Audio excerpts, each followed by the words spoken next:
Menghadapi Palestina, timnas Indonesia harus tampil dengan daya juang yang tinggi. Ya, secara ranking FIFA, Palestina jauh di atas dari timnas Indonesia. Palestina saat ini menempati peringkat ke-93. Sementara timnas Indonesia berada di posisi ke-149. Berikut 3 pemain kunci timnas Indonesia kontra Palestina. 1. Dendi Sulistiawan. Dendi Sulistiawan diperkirakan akan dipercaya pelatih Shin Tae-yong untuk menempati sektor penyerang timnas Indonesia. Dendi Sulistiawan merupakan tipikal pemain depan yang agresif.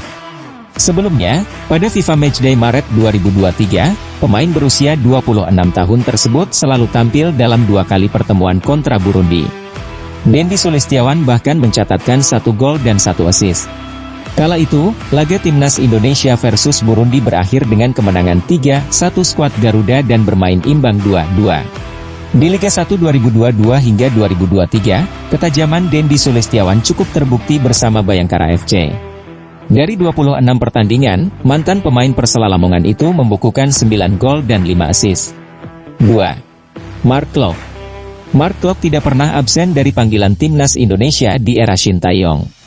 Kinerja Mark Klok sebagai jenderal ini tengah dibutuhkan oleh Shin Tae-yong. Sebelumnya, pada laga timnas Indonesia versus Burundi, mantan pemain Persija Jakarta itu selalu bermain penuh. Dia juga tercatat menyumbang 1 assist saat pertandingan jilid kedua kontra Burundi yang berakhir imbang 2-2. 3. Jordi Amat. Jordi Amat menjadi pemain yang vital di lini belakang timnas Indonesia dengan ketangguhan dan pengalamannya. Selain itu, Jordi Amat yang mempunyai postur badan mencapai 185 cm bisa diandalkan timnas Indonesia saat ada momen bola mati.